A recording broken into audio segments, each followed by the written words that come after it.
In this video, we're going to talk about how to use absolute cell references when performing calculations in Excel.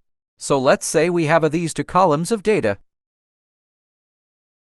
and we want to multiply the information in column 1 by column 2. So we can start by selecting cell B5. Let's multiply it by cell C5.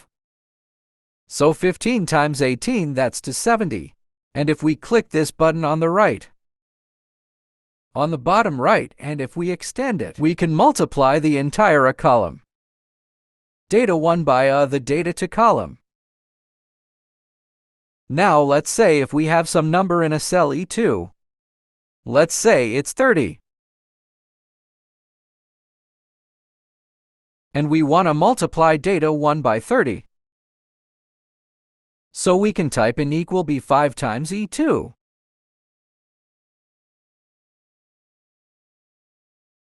And so that's 15 times 30, that's for 50. But notice what happens if we try to extend it for the entire column. Notice cell D6 doesn't show the value for 28 times 30. So what happened here? What's going on? Well, to see what's happening, let's look at the formulas. You could probably see it here, but if you go to Formulas and then go to Show Formulas, notice that it's not always multiplying by E2. Here we have B5 being multiplied by E2, and here B6 is multiplied by E3. And cell E3 doesn't have anything. And so, what we can see is that all the numbers are changing E2, E3, E4, E5, E6. So we need to change it from a relative reference to an absolute cell reference.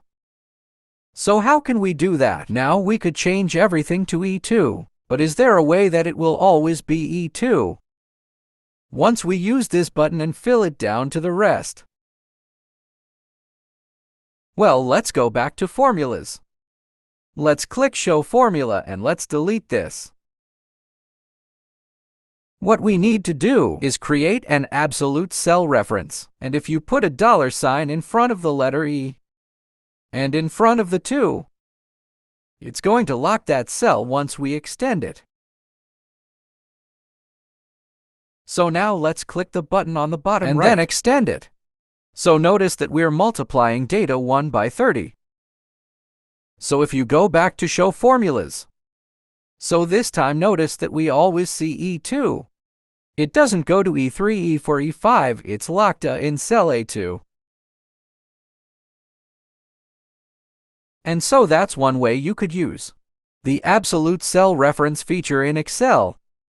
So if you want to multiply by a certain cell, and if you want to extend it without changing that particular cell, you could use the absolute cell reference by putting a $sign in front of the E and in front of the 2. If you put it in front of the E, it's going to be locked across columns when you copy it, and if you put it across the 2, it's locked across rows.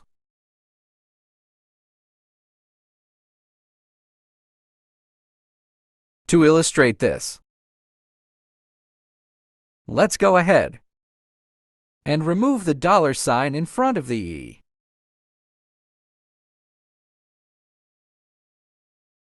And let's extend it.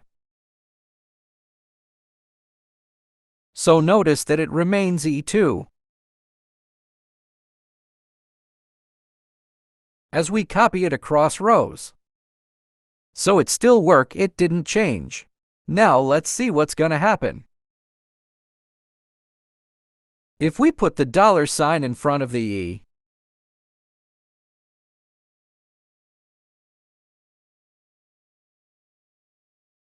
and now let's extend it, notice that it didn't work.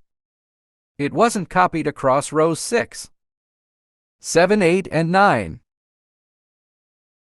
So if you want to copy it across rows, you need to put the $sign in front of the 2. If you want to copy it across columns like this, you need to put the $sign in front of the E, and that's if you want to do one but not the other. But if you want to do both, just put the $ symbol and cross. I mean in front of the E and the 2. And so, that's how you could use absolute cell references when extending a formula across a bunch of rows or columns. So that's it for this video. Thanks for watching.